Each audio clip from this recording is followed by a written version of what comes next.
La tendance est toujours hésitante à la mi-journée. Après avoir débuté la séance dans le vert, le CAC 40 est tombé sous son niveau de clôture un peu moins d'une heure après l'ouverture et aussi à présent de part et d'autre de ce niveau.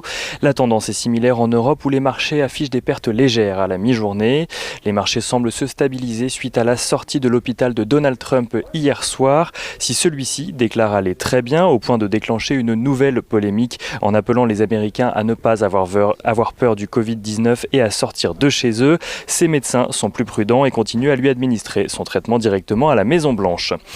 L'équipe de Donald Trump a d'ailleurs annulé certains meetings dans des États bascules, mais Donald Trump souhaite de son côté maintenir le débat avec Joe Biden le 15 octobre prochain.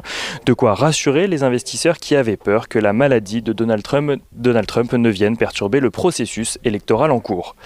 En matière de plan de relance, les négociations entre démocrates et républicains continuent. Nancy Pelosi, la présidente démocrate de la Chambre des représentants, et Steve Mnuchin, le secrétaire d'État au Trésor, se sont entretenus hier par téléphone et devraient recommencer aujourd'hui afin de trouver un compromis et de proposer un nouveau plan de soutien budgétaire au Congrès. En Europe et plus précisément en Allemagne, les commandes à l'industrie ont augmenté de 4,5% au mois d'août, une hausse largement supérieure aux attentes des économistes qui constitue un signal supplémentaire du redressement de l'économie allemande. Côté valeur à présent, le cours de Suez bénéficie du feu vert donné hier soir par Engie à Veolia pour l'acquisition de 29,9% des parts qu'il détenait dans Suez. Le vote du conseil d'administration s'est prononcé à la majorité, même si l'État, actionnaire à 22%, d'Engie a voté contre. Veolia qui a dans la foulée annoncé qu'il lancera une OPA sur le reste des titres pour prendre le contrôle de Suez. Une OPA qui n'interviendra selon Veolia que lorsque Suez aura accueilli favorablement le projet porté par Veolia. Suez qui de son côté dénonce toujours la reprise des parts par Veolia, la qualifiant d'hostile et dans des conditions inédites et irrégulières.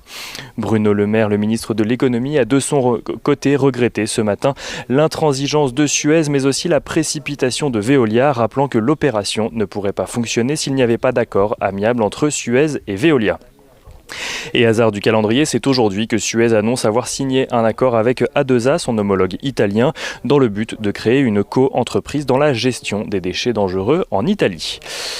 Kering cède de son côté près de 6% du capital de Puma pour 665,6 millions d'euros, une opération qui fait descendre la participation du groupe dans Puma à 9,8%. Et Danone cède de son côté le reste de sa participation dans l'entreprise japonaise Yakult. Spécialisée dans les probiotiques, la participation d'un peu plus de 6% est estimée à un peu plus de 500 millions d'euros.